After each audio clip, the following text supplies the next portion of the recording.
tswa go somarelwa le go rekisediwa mafatshefatshe.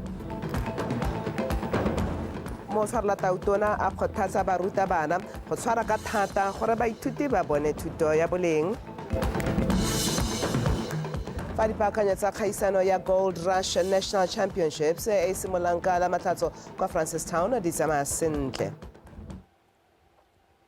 Nka mogala motho wa gaetsho ke Honorable Kalakachane dumela tshepiso sekolo ra nna dikgang tse ka puo ya diatla mme CT ke ga kwa tla le re tsa metshameko a re simolleha lefatshe la Botswana le supa haisago ya ditemane tsa lone tse e leng tsa tlholego e santse e nametsa mme ebile e itshetletse mme seo e le polelo ya botlhokwa go ka somarelwa le go ka bapalediwa mafatshefatshe. Tona ba ditswa mo le kgotetso bogolokene Wendo o boletse seo kwa bothokong jwa ditshupo tsa JCK tse di tsweletseng kwa Las Vegas kwa America a re ditemane tsa tlholego di tlhwatlhwa le bokao go gaisa segolobogolo mo nakong e matshosetsi a kgolo le tumo ya ditemane tsa maitirelo mo mebarekeng a tsweletseng ka go gola a re utlwe o tshedileng ka betse. Ya re mebaraka ya mahatshe e sekaseka dintlha tsa tsamaiso maranyane le papadi molaetsa wa lehatshe la Botswana kwa JCK o thamaletse ditemane tsa boammaaruri tse di nang le mothala le ditsamaiso tsa kepo e thobamisitsweng phatsimo le boleng jwa yone mo dintlheng tsotlhe ke ya maemo a ntlha. So it's not game over for natural diamonds? Oh, it absolutely is not. We wouldn't be here if that was the case. We're actually seeing good growth in the industry at the moment, year on year. We've been seeing some resurgence in the industry. We were originally expecting that the market would have rebounded or bounced back by July, and we hit a little bit of a snag due to the tariffs in April. But even given those challenges of the tariffs, the market has still performed well considerably. Mo mohameng o lebanweng ke diphetogo ka ntata ya kgorogo le tumo ya ditamane tsa maitirelo lefatshe la Botswana ga le tshikinyege le itsetsepetse mo go totomatseng boleng jwa temane ya boammaaruri e ka yone e na leng ditso le mothala wa dingwagangwaga. Yes, there are synthetics being marketed at this show as well, and there's a place for synthetics. We're just saying that it is not at the same level as natural diamonds, and we want to make that as clear. We've been pushing a really good campaign on that. One of that is most recently the GIA announced that they will be grading synthetics and natural diamonds separately and differently, and moving away from the 4 Cs as they do for natural diamonds. De Beers also recently announced that they will be closing Lightbox, which is where they were producing synthetics for jewelry.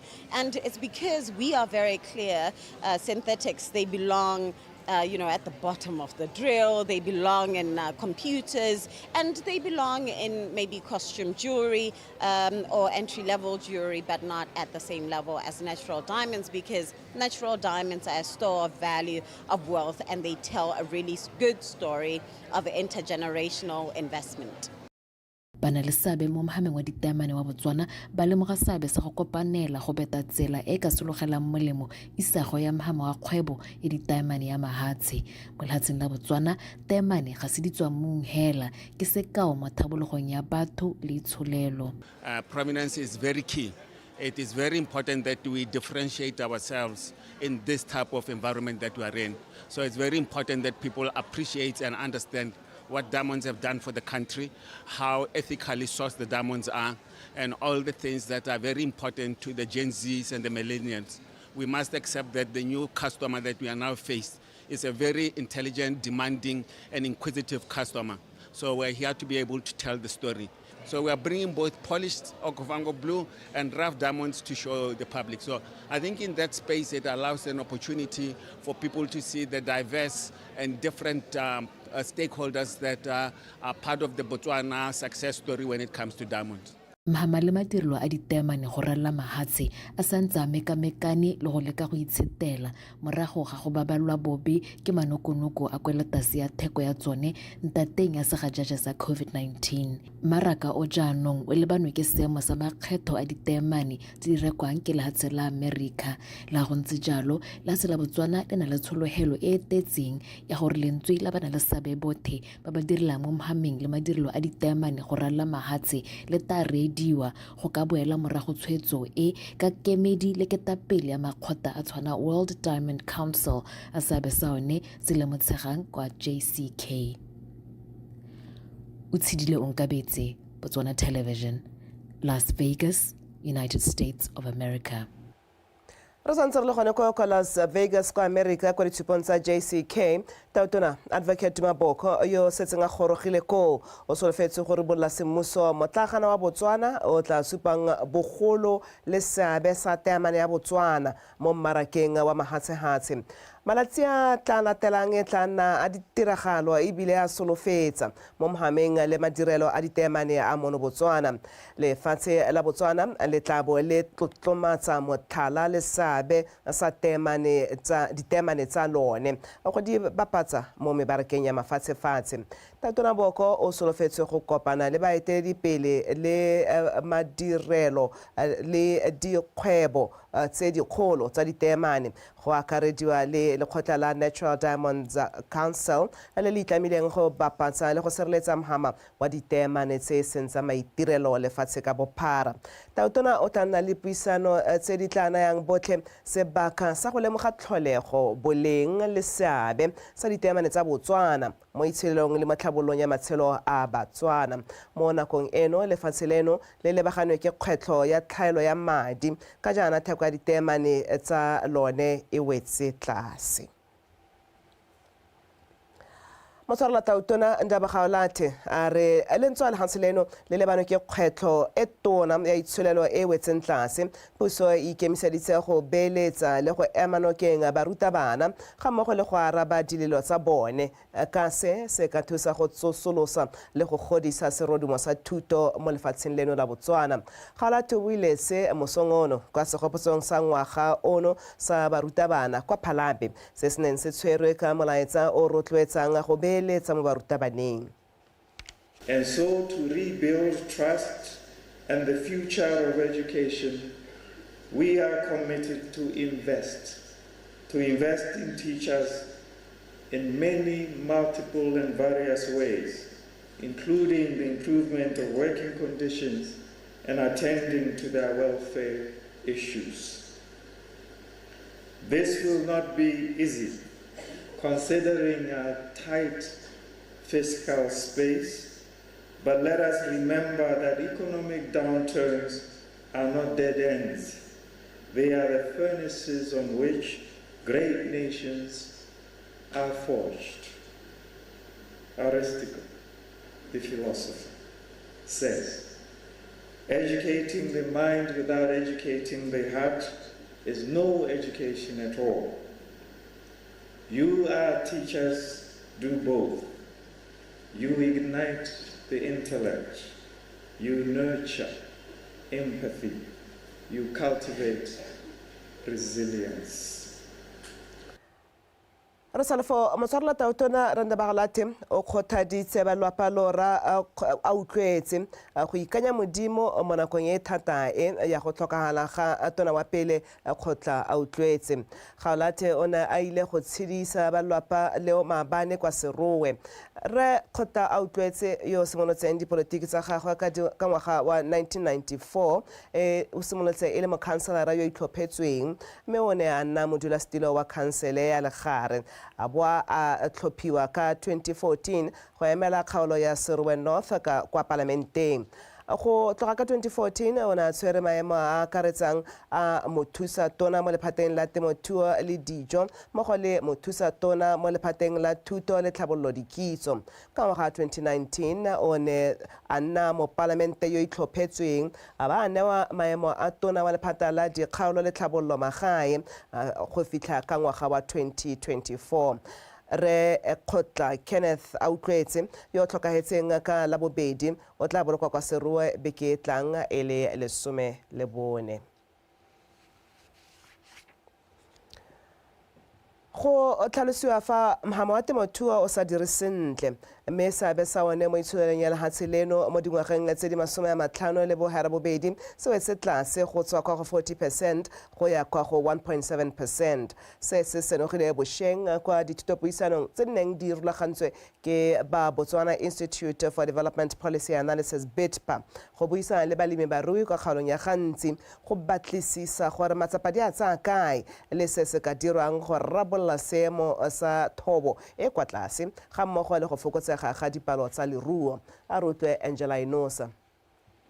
Go bo lehatshe leno le sa dire sentle mo mehameng e harologaneng ga le tshwantshangwa le mahatshe a mangwe ke sekao sa gore setšhaba se tshwanetse sa gagamatsa setoropo se bereke ka natla go tsosolosa itsholelo e mo nakong eno go lebegang e koagetse. The agriculture sector had always been the backbone of the economy of Botswana. Go ka tswa go diregile sengwe se se sa siamang hela gore e be e wetse ke tlase ka go ntsha maduo. But it's for us as a nation, it's for us as the farmers, gore re tsosolose mohama oneo. Ke maiteko mo go rona gore e be re ile go tlhore le ka go tlhotlhomisa gore re bone gore ke eng se se ka berekang. Mme go mo balemi baruing go bona gore sa ntlha ba tlhokomela leruo lwa bone, ba tlhokomela masimo a bone. Go botlhokwa gore mongwe le mongwe a play part ya gagwe kana a dire se a tshwanetseng go se dira. Mme a ka ke bua go mo balemi baruing go bona gore itsholelo kana yone karolo mohamo wa agriculture wa tsoga ga gona ope gape o ka o tsosang ha rona beng ba one re sa o tsose mo ka dinya ka gore re se ka but ra re bapile le bona Namibia again same climatic conditions they are doing well compared to us. So kgang ke gore rona matsapa di a tsa kae ke buile gore government o ntsha mananeo hela a boitshegang a ileng gore o le ka go thusa temothuo kgang ke gore ke eng re sa kgone go dira kana ke gore mananeo a teng ha re berekele kana jang. Papadisano e gololesegile magareng ga mahatshe a kgaolo a Aforika ke sengwe se go teng se ka nwega moro. Now you have go na le kgang ya mmaraka wa phadisano wa mahatshe a Aforika o re ka o dirisang go rekisa dithoto ha e le gore kgangkgolo ne le gore ga gorena mmaraka go ka rekisa dithoto tsa temothuo. Mmaraka o na le batho ba ka tswarang 2 billion. Sengwe se ke dumelang se re tla marele lehatshe go simololisa mananeo a tla re hantle baka sa gore re kgone go phadisana mo mmarakeng o re itepatepanya le mahatshe a mangwe. Re tshwanetse ra ntsha dithoto tsa boleng ebile gape re batle ditsela tsa go phunyeletsa mmaraka o. Balemi barui ba kgaolo ya gantsi ba supa ga gona le dikgoreletsi tse dintsi tse di ba itsang go ntsha maduo a eletsegang. Re paledisiwa ke madi a re duelang ka one di-consultant batho ba re direlang di-form ha ne go ka dirwa gore di-application tsa ko bo SEDA di nne motlhong go ka nna botoka re ka tsena ka mo kgaolo ya gantsi bontsi ona ga re balemi re barui so go lema tshwanetse yaka o ba na le hatsi re rutwe gore mafoda saleji go lwana le ruo le gore le ntse maduo a botoka go sota mo go tswa go pele o montsi tota. E re ka lehatshe leno le ikaelela go nna lengwe la itsholelo e ga go dingwana go ya ko ngwageng wa 2036. Seemo se se tlama setšhaba go ikita ka thupana mo go godiseng itsholelo. Angela Inosa, Botswana Television, gantsi. Modulasetilo wa komiti ya palamente ya ditshekaseko tsa tiriso ya madi a puso yo e bileng le mo palamente wa Bobirwa Taolo Lucas a re rentswa ba utlwile dipego tsa gore bagolwane bangwe ba puso ba kwa maphateng a bone ba ngoregetse tsela ya komiti eo ya PAC e neng e ba botsolotsa ka teng fela ga gona ngongorego epe e dirilweng semmuso. Lucas a re mme bile gape ga ba kitla ba kgorelediwa go dira tiro e botlhokwa ya go dira gore puso ikarabele mo ditshenyegelong tsa yone. O ne a bolela gore go na le dilo tse di tshwenyang tse di tlhageletseng ka nako ya tlhaetso tota ya dipotsolotso tsa bone tse di nonotshang go tlhokega ga komiti ya PAC le go botlhokwa thata le gore go botlhokwa thata jang ka nako e sa iketlang ya itsholelo ya lefatshe leno le iphitlhelang le mo go yone. Go di dintsi se re ne re di itemogela go na le kgang go mo ke simolla ka di-project mo di-projecting go supagala go na di-project tse e leng gore di simolola hela e le gore madi a teng a leng gore a tenderetswe a manyenyane gongwe ke bo a few millions mme a ntse di tsweletse di-projects di tsaya lebaka le le leele go ithalela kgantele yaanong di-cost overruns di rana gongwe over 2 billion ga di mo go raya gore madi a puso a tsamaya go na le diprojekte tse dingwe tse e leng gore ke gakolola engwe ya metsi gote cost overrun ya teng ke 400 million ra lemoga dio tse gore di-project tsa rona ga di hele ka nako mme o di sa hele ka nako bo go nna le the time and cost overruns. Time overrun e raya gore batho ga ba bone service e ne ba tshwanetse go e bona. Cost overrun yone e raya gore yaanong madi yaanong a jega mo letolong a e leng gore na a sa budgetela ko tshimologong gonne mong ke bothata bongwe jo re bo bonang.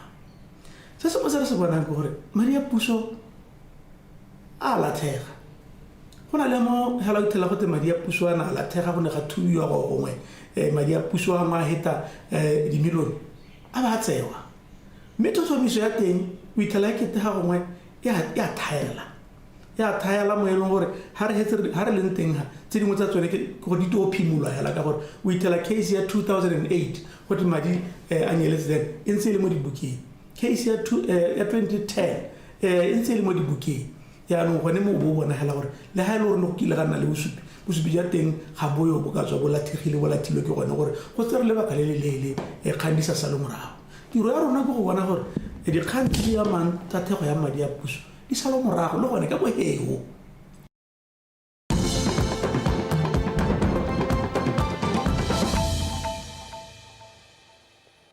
Ha re gantse di tswella basara ba ba nnang kwa motseng wa Khwai go bapa le bakgobakgoba wa Kavango ba lela sagaragele ka go gata kwa ga ditshwanelo tsa bone di tshwana go akarediwa jaaka motswana mongwe le mongwe le tshwanelo ya go nna le setsha ba re seo se ba dirile gore ba nne ba humanegi ba nta tlhogo ka jana ebile le mo melaong ba re ga ba akarediwa ba nne ba buile seo jaaka lekoko le le tlhomilweng ke Tatona Veket Dumaboko go kopana mo le go tsaya maikutlo a basarwa ka ga ditshwanelo tsa bone le ne le kwa motseng o wa Khwai ka Laboraro a re utlwe mpho Aaron. Basarwa ba litso la Bukhakwe kwa Khwai ba ne ba fudisiwa kwa lefelo la Cuku Hippopole mme matlo a bone a tshubiwa ka ngwaga 1962 ka jana ba ne ba sutela lefelo la diphologolo la Moremi Game Reserve mme ba bewa kwa Khwai fa kgorong ya bokoni jwa Moremi. Banni jaanong ba lela ka dithabololo le ditirelo di tshwana botsogo le thuto tse ba reng ga di kgothelele le ntswa go teke motse. A gona kgaolo epe mo lehatshulwane le gazetilweng ye hilwe kgota hela jaaka rona ye sa neelwa tleliniki sa neelwa primary e sa neelwa mantlo a mayelo a VDC.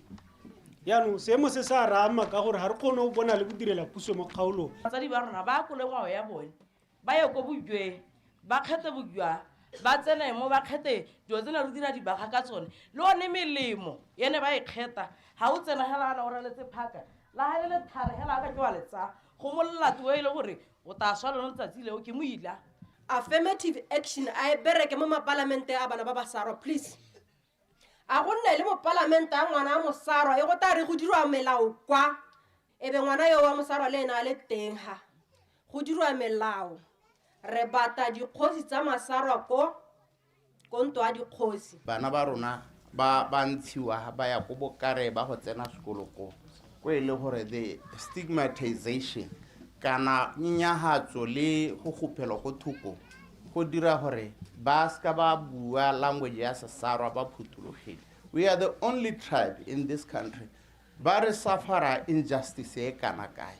Bangwe ba banni ba supile fa go sa bua ka tekatekano ha lehatshe ke ba lephata la ditsa go sa ba jise di welang ka jana ba tetswe goti ga gona kabo ipe diragalang mme ba tsweletse ka go bona ba gwebe bangwe ba belwa ibile ba ga ha khamala gore di loji tse di kana tse di aga le ko morago ga ntwa gago tsone di a bua ke ha di a bua ke leni body kana gona le ka ha ba ka te hariti ka gore go ngoruna basadi ba golo ha rena madi gongwe batho ba ntse ba belwa ba gona le sengwe se ba se haleni body ha o tlo khwa o mosuke e bara mosuke o kae ka gore ke ka nang kola di kampa di kana 5 tsa batho ba khwa ba lo re ka na mosuke re le 5 bontsi jwa bone mosuke ono kwa makgowa ya nne ke re gongwe itse mo ha o ka re ba tsaba competition ale land board the office o ta ko mo mamkhato square ga e le lekgotla la ka boditsha re thobogile re le basarwa ga re itse gore re ta seela kae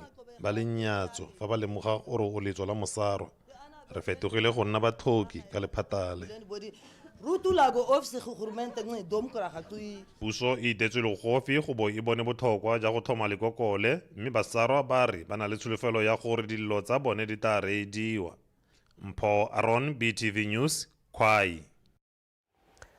Kgosi Seakgaleng Ramotswetla wa kgotla ya bontleng wa kgotse maiteko a lenaneo la Time of Relief a go tokagatsa le go atumetsa ditlamelo tsa botsogo kwa bagoding. O ne a bua se kwa posong ya kwa bontleng ka Labone jaaka barulaganye ba lenaneo leo ba ne ba tlhatlhoba bagodi matlho le go ba abela digalase tsa matlho tse di balang. A re utlwa ke letleletswe Semolekae. Lenaneo le le simolotseng ka ngwaga wa 2011 le tsweletse ka go phatlaladiwa le metse e farologaneng go itebaganya le dikgang tsa botsogo jwa bagodi. Mme seo ga kaiwa se tsamaisana le maitlamo a lefatshe leno a ngwaga wa 2036 a go tlhomamisa botsogo jwa botlhe. Mo tsatsing le barulaganye ba lenaneo la Time of Relief ba kopantsha bagodi ba bontleng le metsana e mabapi ka nako ya batsaya madi a itshetso go ba tlhatlhobela matlho mahala, selo se se akgoletsweng fela thata. Ke lenaneo le le molemo thata ka gore ra itse gore bagolo ba rona go le gantsi ba nna ba le nosi mo malapeng, so ha ditamelo di atumetswa ha e leng gore gangwe le gape ba ta teng jaaka ha posong. It's a good initiative. Bagolo ba rona ba kgona gore ba tseye madi ka ha ebile ba bo ba ntse ba thathubiwa matho a e leng gore thata ebile a ba tshwenya mo dingwageng tse ba setseng ba le mo go tsone. So re batla go leboga lenaneo le leng gore le thusa batsadi ba rona, le thusa bagodi ba rona, le bone bo mmasego sebe ba e leng gore ba tile ka lenaneo le go atumetsa ditamelo ha batsadi ba rona. Ke tiro e ntle thata ebile modimo a ba e segohaletse. Tiro eo ya atlegile ka tshwaragano ya bana le seabe ba ba farologaneng ba ba neleng le mono mongwe go direla setšhaba. Lenaneo le na le maduo hela a mantsi hela thata ka gore gantse ke tsamaya mo diposong le makalana a harologanyeng re lemoga dikgwetho tse di harologanyeng tsa botsogo mme re be re helela re le bone bagolo re ba isa ko ditleliniking kana ko dipateleng gore ba ye go tsweledisa se re se lemogileng ha posong. Se re se dirang ka kwano re tsile go dira mo go teng serving the community. We are giving back to the community ka the support they give us. So re tsile mo bontleng post office go thusa gone go tlhatlhoba matlho for bagolo e be re ba abela le reading glasses. Mongwe a bagodi a supa fa ditlamelo tsa ba di filweng di tla motlhofofaletsa ditiro tsa gagwe tsa letsatsi le letsatsi.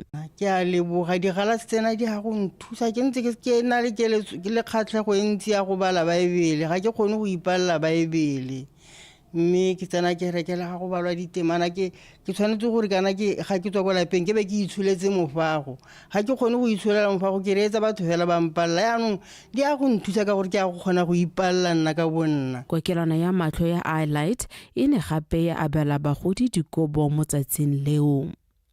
Ke letleletswe Somolekae, Botswana Television, Gaborone.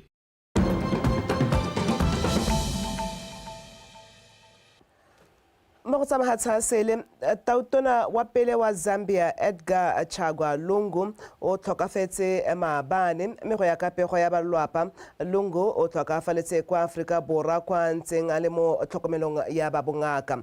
Edgar Chagwa Lungu o nnile tautona wa borataro wa lefatshe la Zambia ka ngwaga 2015 morago ga go tlhokala ga tautona wa nako eo Michael Sata mme a tlhophiwa semmuso go nna tautona ka ngwaga wa 2016. Puso ya gagwe e ne a wela ka ngwaga wa 2021 a fengwa ke tautona wa gompieno Hakainde Hichilema. Edgar Chagwa Lungu o tlhokafala jaana a ne a kile a batla go ka emela ditlhopha tsa botautona gape ka fa tlase ga party ya Patriotic Front mme go ta ditsheko ya mo kganela go ka emela ditlhopho gape jalo e supa ha sebaka sa sentseng e le tautona ka se go simolla ka ngwaga wa 2015 go fitlhela ka ngwaga wa 2016 e le sebaka se se feletseng sa botautona ka jalo a weditse paka tse pedi tsa botautona. Edgar Chagwa Lungu o na le dingwaga tse di 62 68. Re fetela kwa America. Tona wa America Donald Trump o saena molao o thibelang batho ba mahatshe a le 12 go tsena kwa lehatsheng leo la America. Mahatshe ao a akaretsa kgaolo ya Afrika e bong Chad, DRC, Equatorial Guinea, Eritrea, Libya le Somalia ga mmogo le Sudan. Ba sa dumelane le molao o ba tlhalosa fa o kgetholola le fa puso ya ga Tona Trump e re o diragaditswe ka mabaka a tsa itshireletso.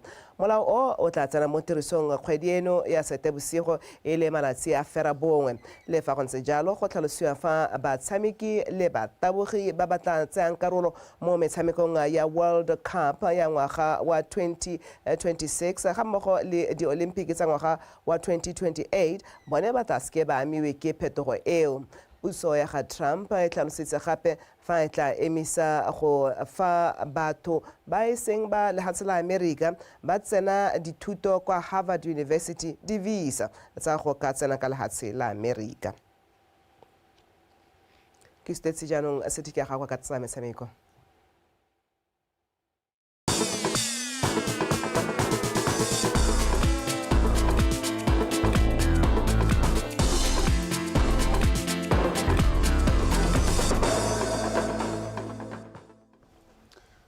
Botsrawetso tla ke go amogela gape mo karolwaneng ya Botswana Connect ke go leboge gore a bontse o na le rona kgaitsedi a ke a one re banteng ka lakatšhane o sa tswa go gonela dikgang tsa rona tsa Setswana tsa nako eno mme ke bidiwa hela go sethiki a gakwa ke tla go wena ka dikgang tsa metshameko mme re dirulagantse ka tsela ntseng jaana morulaganyi wa kgaisano ya the Golden Rush National Championship la rona Francis a re tsotlhe tse di tlhokafalang go baakanyetsa kgaisano eo di wetse gore e ka simolola matsatsi la ka moso kwa Francistown mo godimo ga mo Francis o tlhalositse fa boramabole go tswa kwa lehatsheng la Zambia ba setse ba gorogile a rutlwe tshegofatso Malepa. Francis a re boramabole ba le 10 ba tlhomamisitse go iteisana borathana mo kgaisanong eo e go solofetseng go kgatlha leitlho jaaka boramabole ba tla bankgisana mago a fa. Nka go netefaletsa la gore we are ready and maphakela a gompieno di-boxer tse tswang kwa Zambia na ba goroga jaana ba amogetswe sente.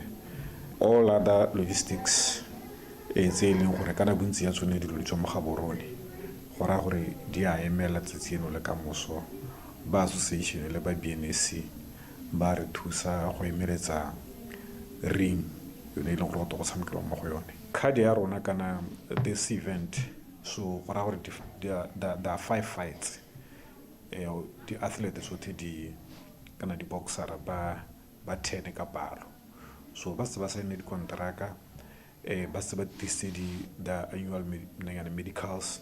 Kgaisano eo ya ntlha e duelelwang go tshegediwa lekgetho la ntlha kwa toropokgolo eo ya bobedi e solofetse go tswela mosola bana le seabe ka go farologana. Se se tona mo professional boxing kana mo eventing e tshwanang ya mo Botao ke motshameko sa bobedi ke gore dintwa tse kana ke employment so bana ba ya ka bantse ba tshamekana ba duelwa le tsenonyana le gore le ha godimonyana mo go bone ke tiro di professional boxer ne re batla gore re tisa awareness ka professional boxing ko Francistown gore all stakeholders bone bo council bo ba gwebi mo toropong le batho hela ka karetso ba tlhaloganya gore event ya professional boxing ke event tse dintseng jang mme bile ba tlhaloganya ke event tse e leng gore di na le economic impact e kae mo toropong. Kgaisano eo e ngokileng boramabole ba fera bobedi ba monogae le ba le babedi go tswa kwa Zambia e kgaogantswe ka dintwa tse 5 di akaretsa ya mamang magareng ga boramabole ba monogae mo Abingaka le Ntlafetse Phani ba batla bombalola le bante la National Lightweight mo ntweng ya ditikologo tse di robang bobedi ya bokete ja 61.2 kg. Tshegofatso Malepa, PTV Sport. mme jalo fa re tswa mo go tsa motshameko wa mabole re tsena mo go tsa kgwele ya dinao go setse malatsi hela le 29 gore kgaisano ya sejana sa Africa sa bomme kana Women Africa Cup of Nations 2024 e simolole. Ipaakanyo ya setlhopha sa setšhaba sa The Mess e tsweletse sentle go ya ka mokwaledi mogolo wa lekgotla la Botswana Football Association Mfolo ba ipeetse seelo sa gore setlhopha seo se dira go feta karolo ya ditlhotshwana kana group stages segolo jang ka ba dumela fa ba dirile ipaakanyo e tseneletseng. Kgomotso Sefako o a bega. Botswana na iponela phathalanta go kgaisano ya 2022 kwa ba kgonne go fetela go tikologong ya dikota finale mme jaanong ba ikelela go dira go gaisa jaaka e le kgaisano ya bone ya bobedi. Remember the WAFCON 2022 re duile mo di quarterfinals and re ne ra nna le play-off against Cameroon e le gore that play-off a be re winne. It could have shifted us to the Women World Cup year 2023. So as a baseline is that we must go beyond the group stages. And I think it's a feat that we can achieve because if you look at Algeria and Tunisia, those are North African countries. The style of play is almost similar. Nigeria, we played it last time. I know it's a powerhouse. It's one of the best teams in Africa. Lego, WAFCON 2022, we play them. Pound for pound, we matched them. O tsweletsa re ipaakanyo ya bone e kgonagetse thata ka thothoetso go tswa ko bana le seabe ba farologaneng le fa go tusolosiwa ga kgaisano eo go amile dipaakanyo tsa bone. Each and every preparation.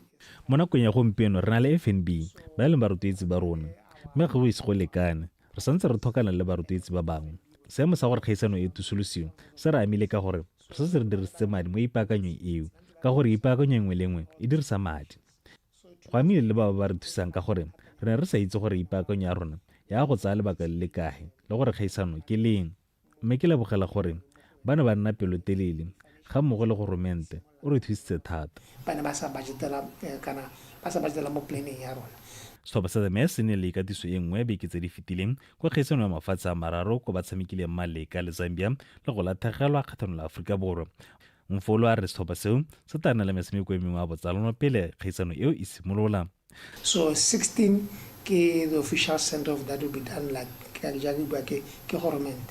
And on the 17th the team is departing go Morocco. According to the laws of the tournament, 3 days before the tournament, that is when the CAF e tla re kgwedi eno e le 16 setlhopha sa rona se emelele se lebe ko Morocco kwa se yang go tsaya karolo mo kgaisanong e. Keletso ke gore re nna le ikatiso malatsinyana pele ga kgaisano e simolola. Go ya ka melao ya CAF re tshwanetse gore re bo re setse re le kwa kgaisano e malatsi a mararo pele e simolola. Tlhopha tse dingwe gone go tsela gore di-coach di identifyile well they'll give us the schedule but jaaka o itse group a rona setlhopha sa Botswana se mo group le ditlhopha tsa Tunisia, Algeria ga mmogo le bafenyi ba kgaisano eo makgetho a 12 Nigeria mme ba simolola kgaisano eo ka go mekamekana le Algeria kgwedi ya Phukwi e le garataro. Kgomotso Sefako, PTV Sport, Gaborone. Pego eo ya ga morwa Sefako e re tlisa go bokutlong jwa dikgang tsa rona mme yo mona mo ditshwantshong tsa go ka puo ya diatla ke Tshepiso Sokolo yo ena neng a rela dikgang tse nna le wena ra kgaogana o ne ra banteng kala ka tšhane o tla ba buile go tla go tsweledisa a ntse a garela ditirelo tsa tsatsi la la botlhano tsa Botswana Connect nna hela ka ke tswa ha ke tsena ha the National Stadium ke tla boa ke kopana le wena o tsa tsela ka moso.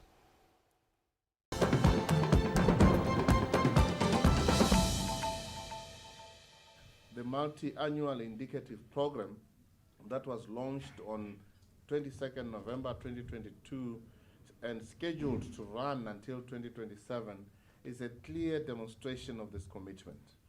This program, through the priority areas of green transformation and economic diversification, as well as job creation, will significantly contribute to Botswana's socio-economic